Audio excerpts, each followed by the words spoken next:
এখন দাঁড়িয়ে আছি বিষ্ণুন্দী ইউনিয়নের ১ নং ওয়ার্ড গাজীপুরা গ্রামে।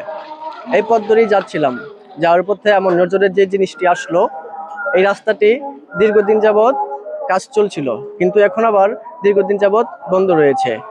সবচেয়ে ভয়ঙ্কর বিষয় হলো, আমি যেটি খেয়াল করেছি, এই রাস্তার একটি পাশ অনেকটা ভেঙে গিয়েছে। এই এলাকায় বালুয়াকান্দি, মোল্লাপাড়া, গাজীপুরা, বিষ্ণুন্দী, দড়ি করিতলার স্কুল শিক্ষার্থী, ব্যবসায়ী, চাকরিজীবী, শ্রমজীবী, কৃষক অনেকে গোপালদী বাজারে এই রাস্তা দিয়ে চলাচল করে। এই রাস্তাটি শুধু মানুষের চলাচলের জন্য না, এই রাস্তাটি জীবনযাত্রার মানুষের একটি অংশ।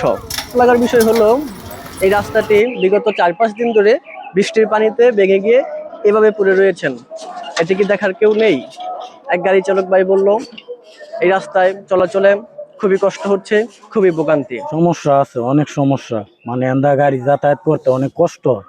এই রাস্তাঘাটটা পুরো এনতে করিতলার বাগের থেকে গোপালদি ব্রিজের গোড়াটা পর্যন্ত অনেক অসুবিধা, অনেক কষ্ট। এই এলাকায় অনেক মানুষ আছে যাতায়াত করে, কিন্তু কেউ এই কথাটা বলে না যে আমাদের রাস্তাঘাটটা যেন অনেক সুন্দর হয়, ভালো হয়।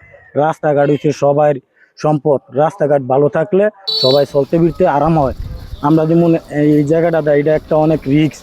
এখান দিয়ে এই যে মিলের ফ্যাক্টরির যা পানি টানি আছে, ডাল দেখে এই রাস্তাটা এন্দা নামে পড়ে। তো এটা সবাই চাই যে রাস্তাটা যেন ভালো হয়। আরে কইলে গিয়ে একটা গাড়ি যাইতে লইলে আরেকটা গাড়ি ওভারটেক করতাম না, 2 গাড়ি গিয়া বাড়ি খেয়ে মানুষের আরো অবস্থা সিরিয়াস হয়। এই রাস্তায় আরো অনেক জায়গায় দেখেছি ছোট ছোট ভাঙা, ছোট ছোট গর্ত। গাজীপুরা ব্রিজে উঠতে গেলে রাস্তায় অনেকটা সমস্যা। আরো এটাতে বেশি গুরুত্ব হইলো আমাদের যে গোপাল দিয়ে যে ব্রিজের, গাজীপুরা ব্রিজ থেকে নামতে রাস্তাঘাটটা অনেক দিন ধরে ভাঙ্গা, 7 বছর ধরে রাস্তাঘাটটা ভাঙ্গা। রাস্তার কাজ করব কইয়া রাস্তার কাজ আইয়া এখন রাস্তার কাজ করে না। আমরা চাই যেন রাস্তার কাজটা ভালো হয়। কেউ কেউ বলছেন, রাতের অন্ধকারে এই রাস্তা দিয়ে যদি দ্রুত গতিতে বাইক চলাচল করে, তাহলে না দেখার কারণে এখানে ভয়াবহ দুর্ঘটনা করতে পারে। এমনকি আবারও যদি বৃষ্টিপাত হয়, তাহলে এই রাস্তাটি ভেঙে যাওয়ার প্রবল সম্ভাবনা রয়েছে। কেউ কেউ বলছেন, কারো দোষ দিতে চাই না, আমরা শুধু বিনীতভাবে অনুরোধ করতে চাই, এই রাস্তাটি যেন সংশ্লিষ্ট কর্তৃপক্ষ খুব দ্রুত ঠিক করে দেয়। আর না হলে মানুষের চলাচলের জীবনমান প্রতিদিন ব্যাঘাত ঘটবে।